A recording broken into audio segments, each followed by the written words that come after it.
ఇవాళ చింతకాయలతో చారు ఏ విధంగా చేయాలో చూపించబోతున్నాను. చాలా సింపుల్ గా ఈజీగా టేస్టీగా 5 మినిట్స్ లో అయిపోతుందండి. చింతకాయలు ఉడికితే చాలు, ఒక 5 మినిట్స్ లోనే ఈ చారు రెడీ అయిపోతుంది. చాలా బాగుంటుందండి, టేస్ట్ మాత్రం అద్భుతంగా ఉంటుంది.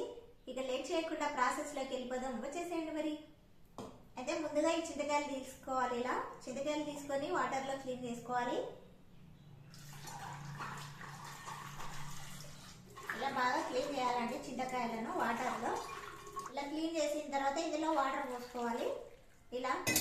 ఇలా వాటర్ పోసుకొని స్టవ్ మీద పెట్టి ఉడికించాలి.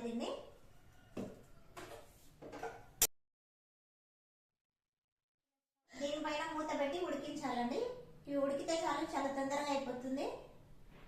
ఆ చింతకాయలు ఉడికేలోపు ఈ పచ్చిమిర్చి కూడా కాల్చుకుందామండి స్టవ్ మీద. ఈ పచ్చిమిర్చి స్టవ్ మీద కాల్చుకొని చింతకాయ పులుసులో పిసికితే చాలా బాగుంటుందండి టేస్ట్. ఇలా కాల్చుకోవాలి.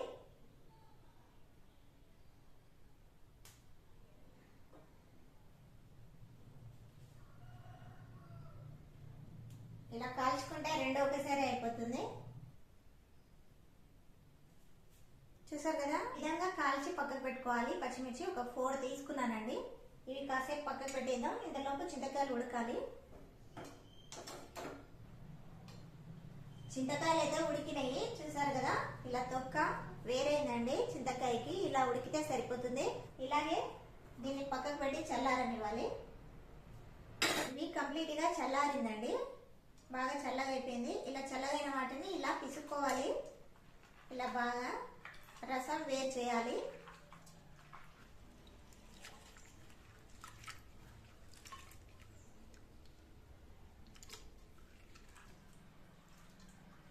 ఇలా పిసికిన తర్వాత ఈ తొక్కలు అనేవి వేరు చేయాలండి. తొక్కలు సపరేట్ చేయాలి.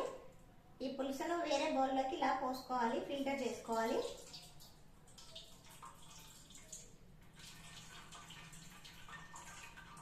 ఇలా ఫిల్టర్ చేసుకోవాలి. ఇందులో మరికొద్ది వాటర్ పోసుకొని ఇలా పిసుకొని ఇందులో పులుసు అంతా తీసుకోవాలండి. ఎంత పులుసు వస్తే అంత పులుసు తీసుకోవాలి.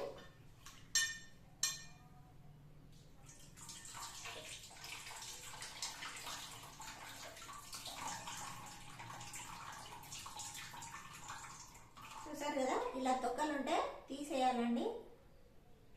ఇదంతా సపరేట్ చేసి దీన్ని తీసేసేయాలండి.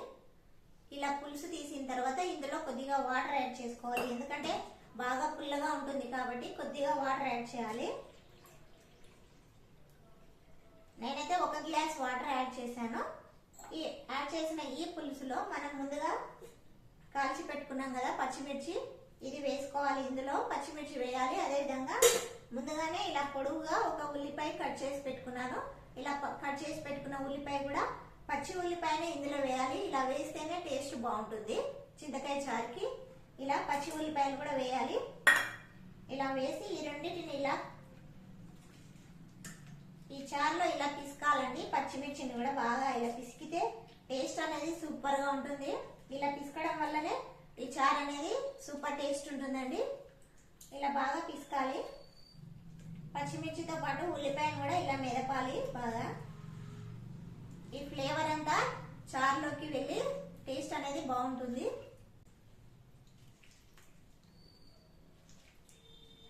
ఇలా చేసుకొని ఇప్పుడు ఇందులో సాల్ట్ యాడ్ చేసుకోవాలి. కాస్త సాల్ట్ వేసుకోవాలి. ఇలా సాల్ట్ వేసుకున్న తర్వాత క్లీన్ చేసిన కొత్తిమీర కూడా వేయాలి. ఇప్పుడు ఇందులో పోపు పెట్టుకోవాలండి. ఈ చారులో పోపు పెట్టుకుంటే రెడీ అయిపోయినట్టే చారు.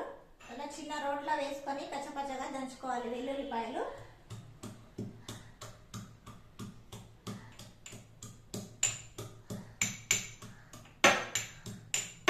ఇలా కచ్చపచ్చగా దంచి పక్కకు పెట్టుకుందాము. ఇప్పుడు ఇందులో పోపు పెట్టుకుందాము. స్టవ్ మీద బాండి పెట్టుకొని ఇది కాగిన తర్వాత ఇందులో ఒక 2 స్పూన్ల ఆయిల్ వేసుకోవాలి.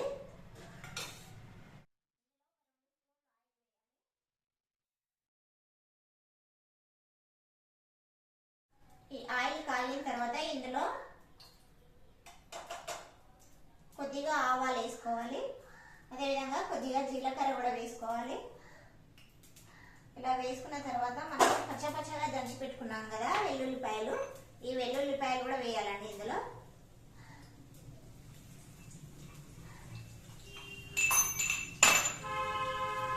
అదేవిధంగా ఎండుమిర్చి ఒక 3 తీసుకొని ఇలా మధ్యలోకి కట్ చేసుకోవాలి. ఎండుమిర్చి ఇలా కట్ చేసుకొని వేసుకోవాలి. ఎండుమిర్చి కూడా ఇది ఫ్రై అయిన తర్వాత ఇందులో కొద్దిగా కరివేపాకు కూడా వేయాలి.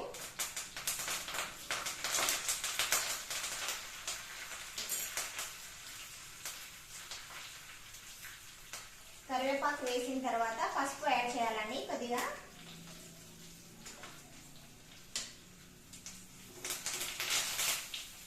ఇది కొంచెం ఫ్రై అయిన తర్వాత ఇందులో చారులో మిక్స్ చేయడమే అండి. ఇలా పోపు రెడీ అయిన తర్వాత స్టవ్ ఆఫ్ చేసి ఇలా రెడీ అయిన పోపును ఇందులో వేసుకోవాలి.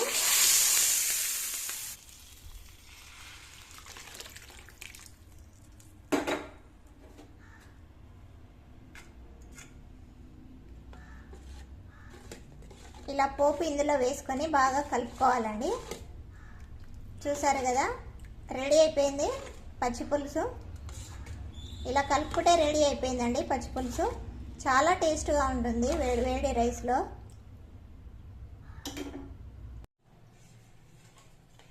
చూసారు కదా, పచ్చి పులుసు రెడీ అయిపోయిందండి. ఇలా సింపుల్గా ఈజీగా 5 minutesలో చేసుకోవచ్చు. ఈ విధంగా టేస్ట్ కూడా అదిరిపోతుందండి. వేడివేడి అన్నంలో తింటే చాలా బాగుంటుంది.